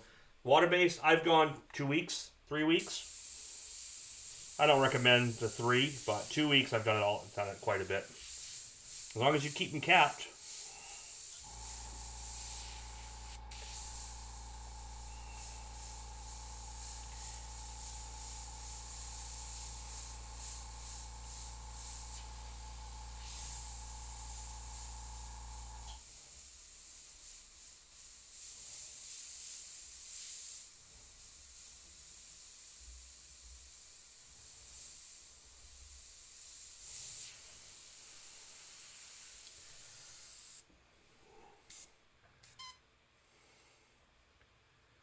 Mike's classes are great. Mike will come back and start doing some classes at some point.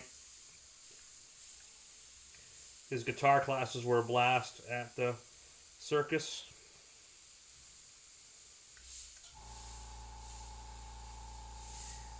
Okay, I'm just going to get these bones kind of worked out a little bit.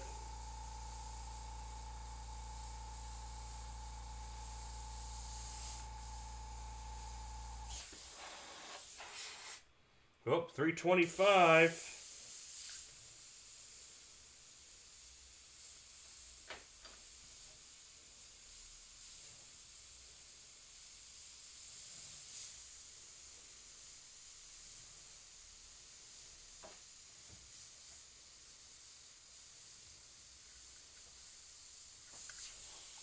Let's get them bones in there.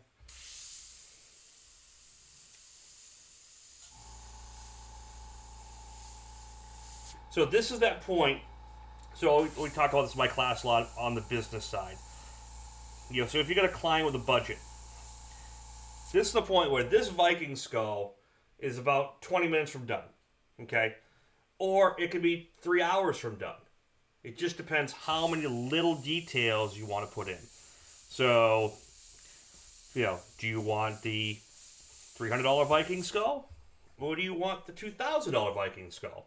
It just depends how much work and time and I don't think this one would go for $2,000, on a bike. But my point is, you can just keep working it for hours and do little nuanced details and little things, and clear it and then add more stuff to it and make it more like photorealistic if you chose to, or you could finish it in the next, 20 minutes and be done, and it looks awesome. Everyone's happy, customer's happy, you're happy, everyone's paid. That's where this is. This point, you can just keep working it. So, like, I could spend, like I said, another 20 minutes on this. I could spend another entire day on this piece, or 2 days, and just keep adding details and realism, making the hair, look more real, making the bones look more real.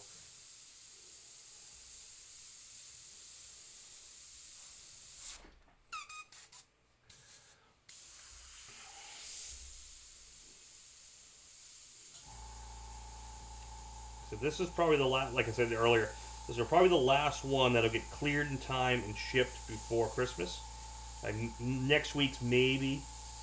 I'm doing a whole batch of clear at the beginning of the week because my spray booth just got back up and running because I've been relying on others lately. So now I can go and clear when I need to, when I want. So I'll be doing that next week with all the panels that people have bid on already over the past few weeks. They're all getting done next week along with this one. And I don't know if next week's panel will be done in time to make it out for Christmas, but this one definitely will. So this may in fact be the last panel to get out in 2021. I think I have one to be cleared. You do. So you'll get, if you win this one, you'll get this, that one, and whichever panel canvas print you choose.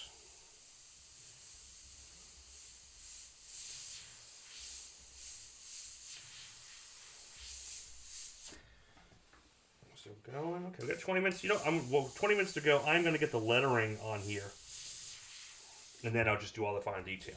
So let's talk about lettering. So I got this kind of area here that looks like it's just kind of opened up, and I want to make chiseled lettering. So if you want to do a chiseled lettering effect, this is how you do it. Okay, so I got this going. Now you can decide if you want the lettering raised up or chiseled in. Okay, so I think I'm going to do chiseled in. You want to see the letters chiseled in this, or do you want the lettering raised up? Which you guys want to see? The first 3 people to post. Chiseled in or raised up? Let's see, I'll take a drink and wait. I feel like chiseled in would make more sense.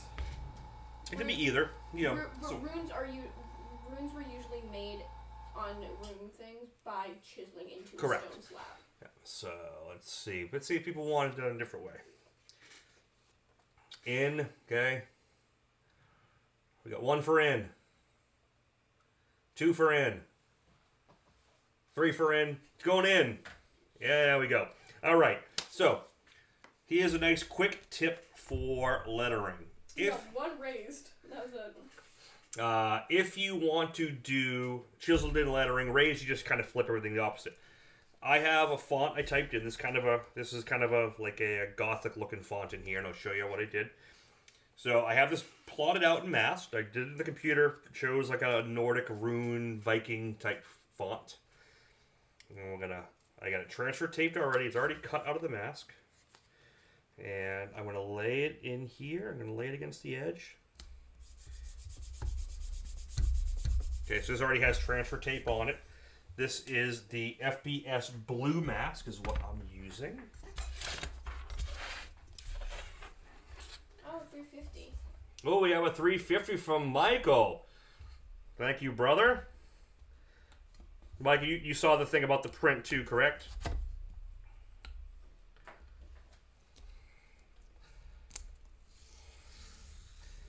Okay, so you really can't see it, but I pulled the transfer tape off the FBS blue mask.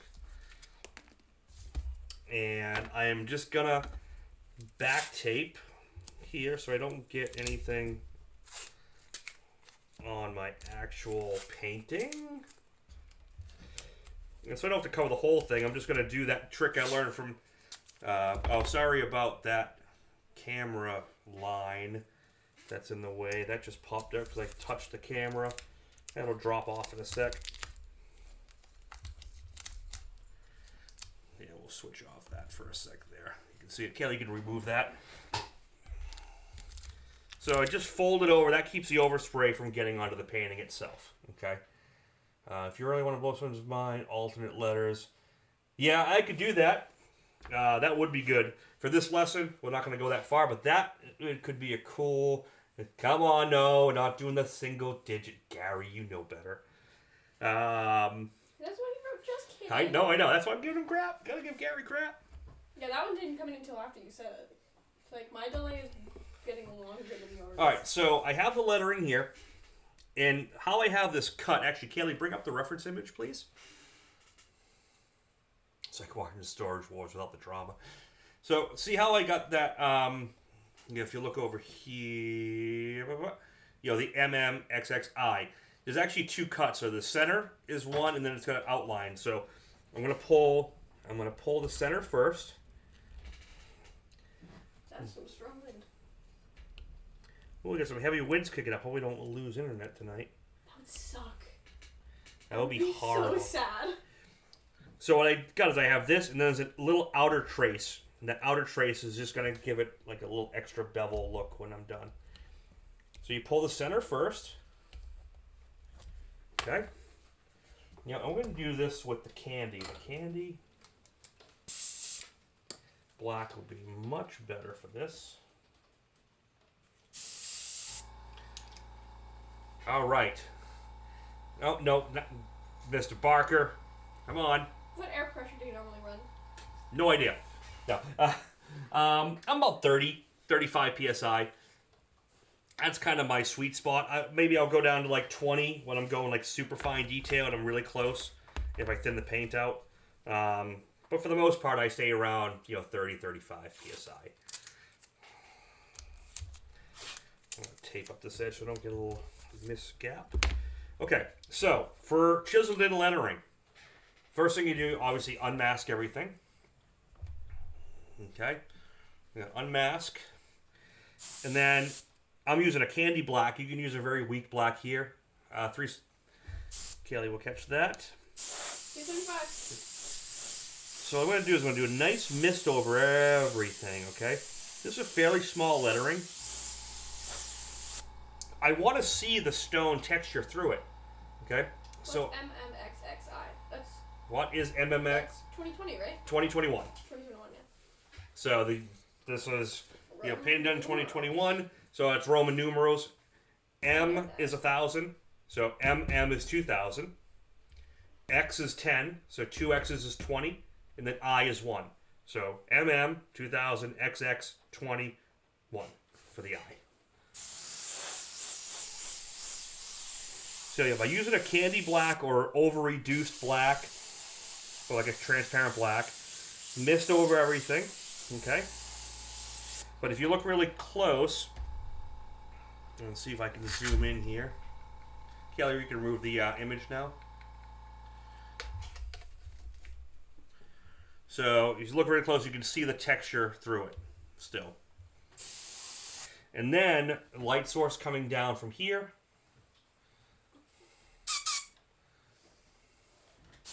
And now I'm going to hit the tops of everything only.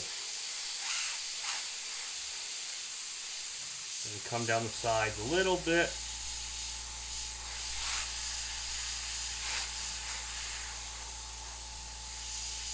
And make sure you mirror everything the same way.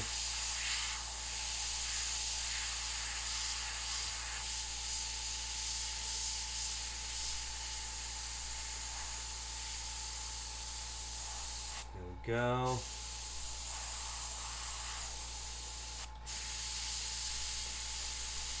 So basically it's creating an inner drop shadow.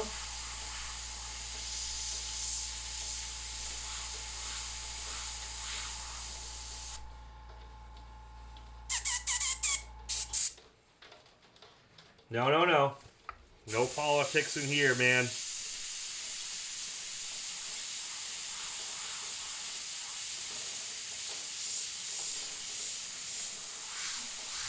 Plus, I want these videos to last online for a long time, so we'll try to keep things out that won't date them too much, other than the year it was done, which is fun.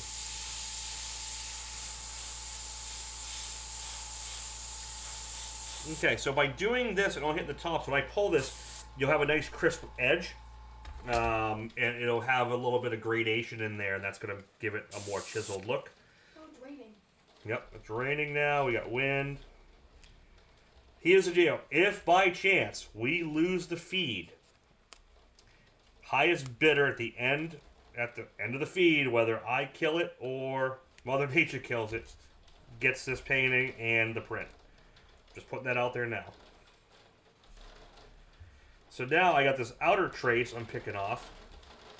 And I'm going to hit that. That's going to kind of give it like a little chamfered edge, and then to make it deeper. We'll just give it a little extra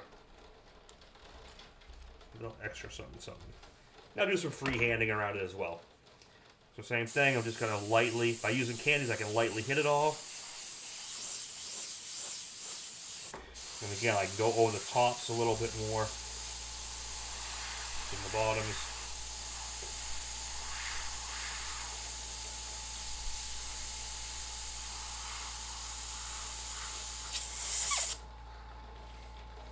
I get you, man. Thank you.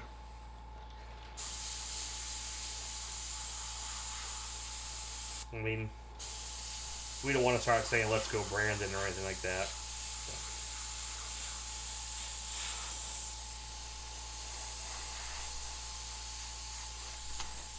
There we go. Oh, I didn't see that outer line. Very nice. Yeah, Mark. So yeah, so that has an outer trace. So basically it'll give it just a little extra, like a chamfered edge.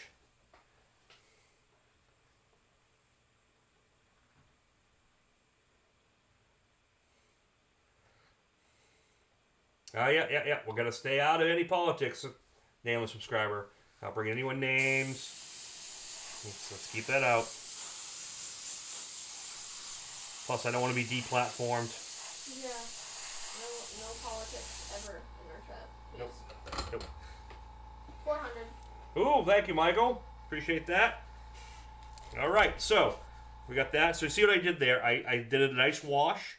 And if you look, you can't really see it on camera as well, but you can still see the texture of the panel in the background. I'm going to pull that. I'm going to pull this out here. I'm going to remove the mask. Let's see. Man, I really wish this above camera, I need to get a better... Oh, ooh, is that better? Oh, that's pretty good. This one's really finicky tonight, and I'm sorry, guys. Usually I have this one really dialed in, but I think this lens is getting... It was a kind of a cheaper camera, so... This $400 painting might have to pay for a new camera. New top down. And here we go.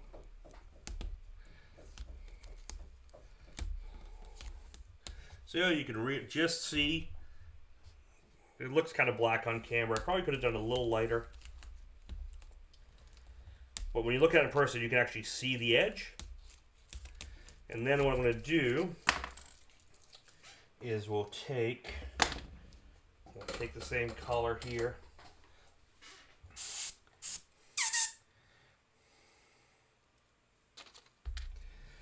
And we're going to put some staining.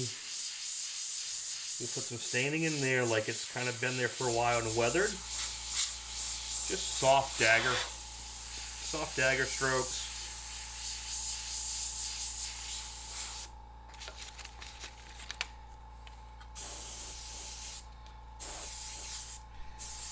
Well, I'd rather it rain than snow right now. I'm not ready for snow. I'm not getting my new snowblower till tomorrow. So now I'm just putting some staining in. I'm just kind of running it down. And then I'm going to do some erasing and scratching techniques, and that's going to really send it home.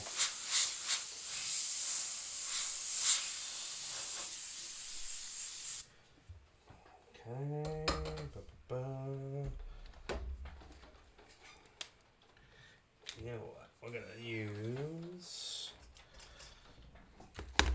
scratching. So just use an eraser stick around the edge. See how that's starting to give it that beveled edge look?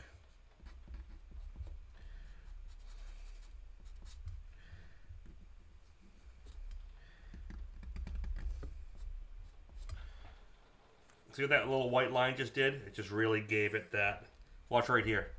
So this looks a little flat. By scratching that highlight or airbrushing, however you want to do it, right there and right there and down here. It just really made that edge. See how that just made it look chiseled?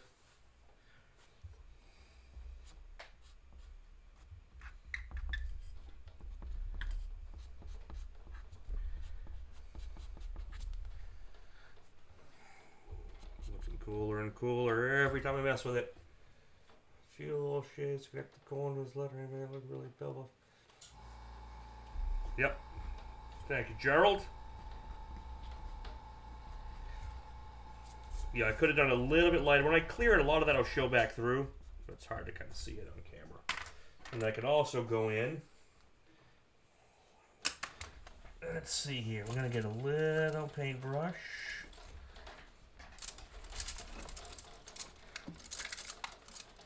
I can do it with an airbrush too, but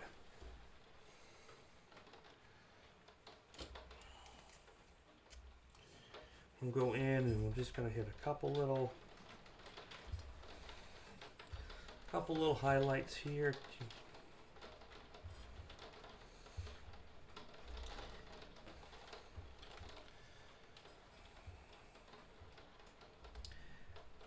This will give that extra little hit to it all.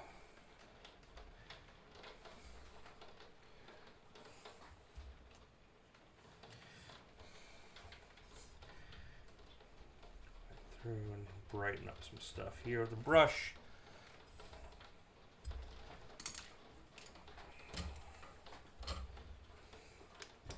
Awesome, awesome. Last 5 minutes or so. Couple highlights. I think we're at, where was the final bit at? We're at 400. Michael's at 4. So that includes the print of your choice. Yeah, I'm getting really...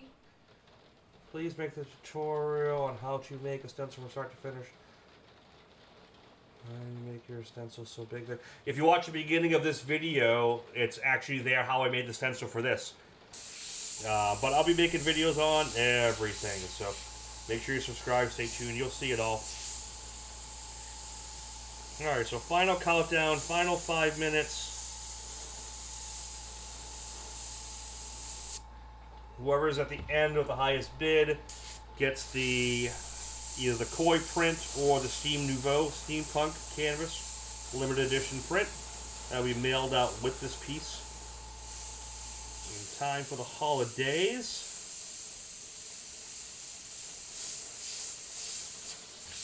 So I'll clear them next week. So I got 4 minutes left. I can go over a little bit just to kind of wrap things up, but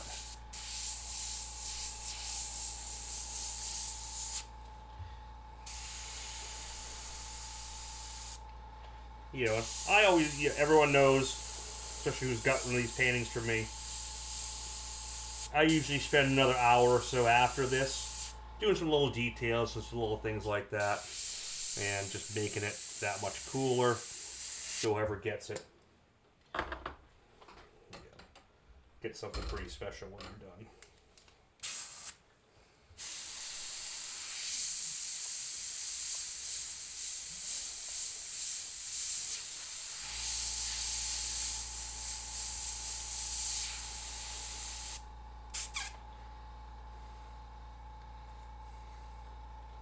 Gary, I appreciate it, man.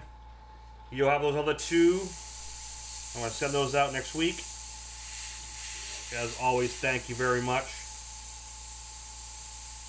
I think Gary's got probably one of the biggest collections of airbrush work from definitely me and Mike and a few others, which I'm very appreciative of. So thank you very much for your participation, sir, and your support throughout all these projects.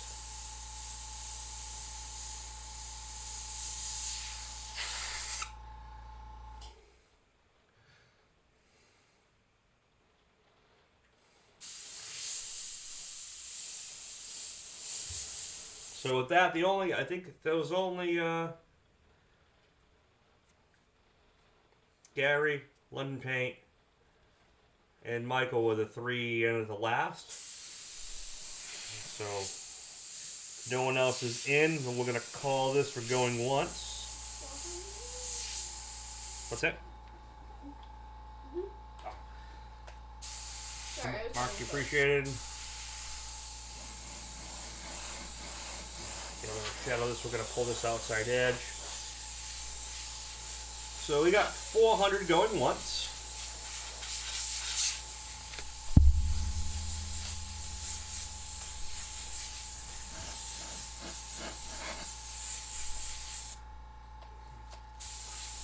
$400 going twice. Nope, Gary's pull. Gary's out.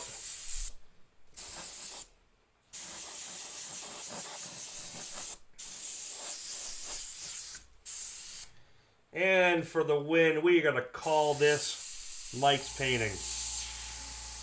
Mike, we'll talk after.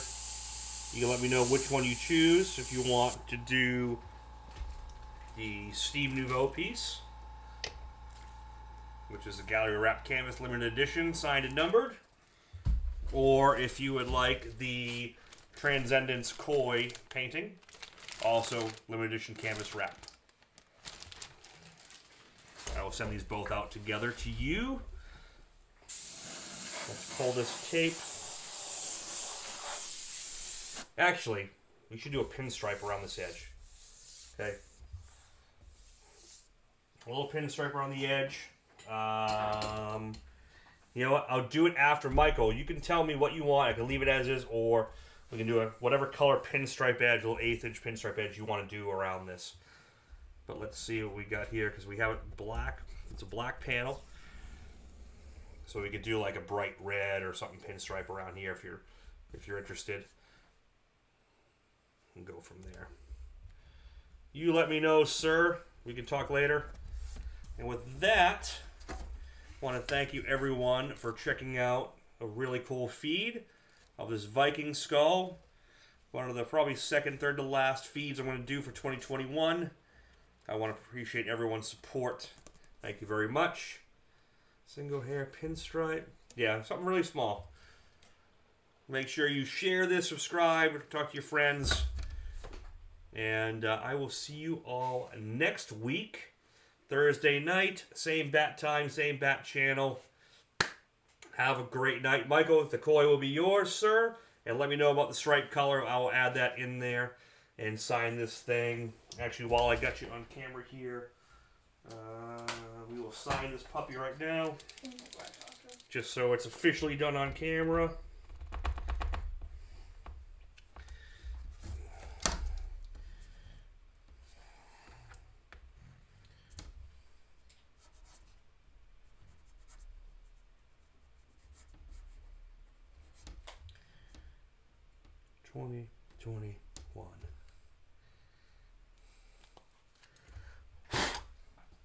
Have a great night, guys. Thanks for watching. Hope you enjoyed it. This is the Airbrush Viking Skull. Peace.